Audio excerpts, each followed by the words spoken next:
Area 51. Area 51. Area 51. Area 51. Mysterious region in Nevada known as Area 51.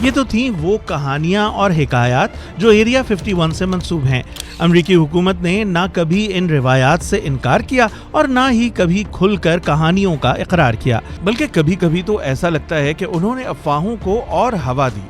اور حال ہی میں اس حوالے سے ایک اور کنٹروورسی نے جنم لیا جب 2013 میں شائع کردہ رپورٹ کے 10 سال بعد اور اس رپورٹ کے بالکل برعکس امریکی ایوان کی نگران کمیٹی برائے قومی سلامتی کی ذیلی کمیٹی کے سامنے پینٹاگون کے ایک سابق افسر ڈیوڈ گرش اور 3 مزید ریٹائرڈ فوجی افسران نے گواہی دی کہ امریکہ نے غیر انسانی پائلٹس کے ساتھ گر کر تباہ ہونے والا خلائی جہاز برآمد کیا۔ Were they, I guess, human or non-human biologics?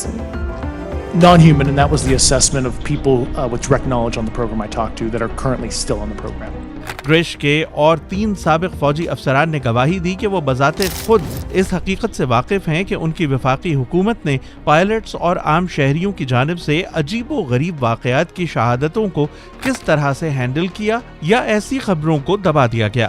ان کی گواہی ایسے وقت سامنے آئی ہے جب کانگریس کے ارکان فوجی اور انٹیلیجنس ایجنسیوں سے ایسی مصدقہ اطلاعات کے حوالے سے زیادہ شفافیت پر زور دے رہے ہیں جن کے بارے میں انسانی ٹیکنالوجی ابھی تک کچھ معلوم نہیں کر سکی۔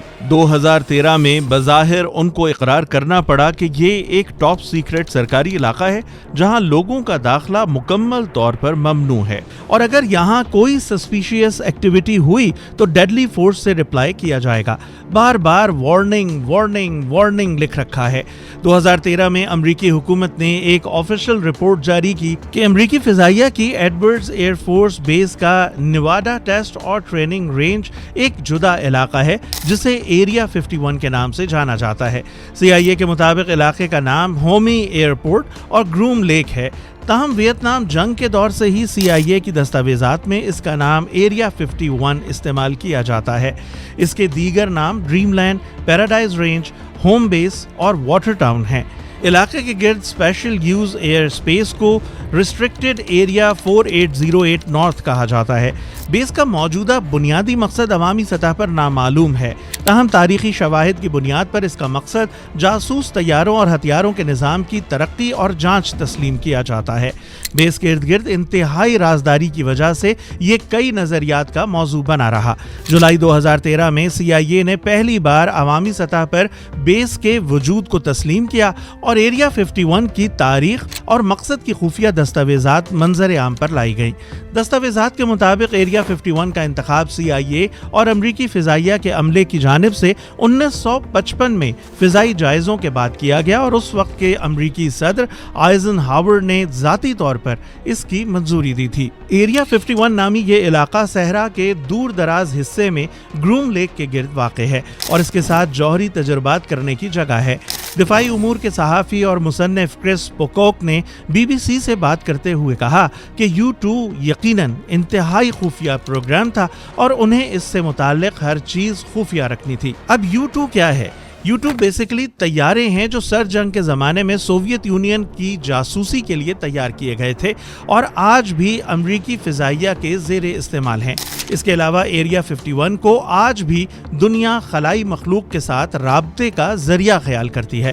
سابق امریکی صدارتی امیدوار ہیلری کلنٹن نے کہا تھا کہ وہ برسر اقتدار آ کر لوگوں کو خلائی مخلوق کے بارے میں معلومات تک رسائی دیں گی۔ اب سوال یہ ہے کہ کیا اب بھی امریکہ نے اس حوالے سے سچ بولا یا ہیلری کے بیان اور ڈیوڈ گریش اور ان 3 اعلیٰ فوجی افسران کی بات کو سچ مانا جائے جن کے مطابق خلائی مخلوق کے بارے میں ایسا بہت کچھ ہے جو عوام اور دنیا سے چھپایا جا رہا ہے۔ دوستوں، آپ کا اس حوالے سے کیا خیال ہے؟ ہمیں کامنٹ باکس میں ضرور بتائیں۔ ہمیں امید ہے کہ آپ کو ہماری ویڈیو پسند آئی ہوگی۔ ویڈیو کو لائک کرنا مت بھولیں، ہمارا چینل سبسکرائب کر کے بیل آئیکن ضرور پریس کر دیں تاکہ آپ مستقبل میں بھی ایسے دلچسپ اور حیران کن ویڈیوز سے محظوظ ہوتے رہیں۔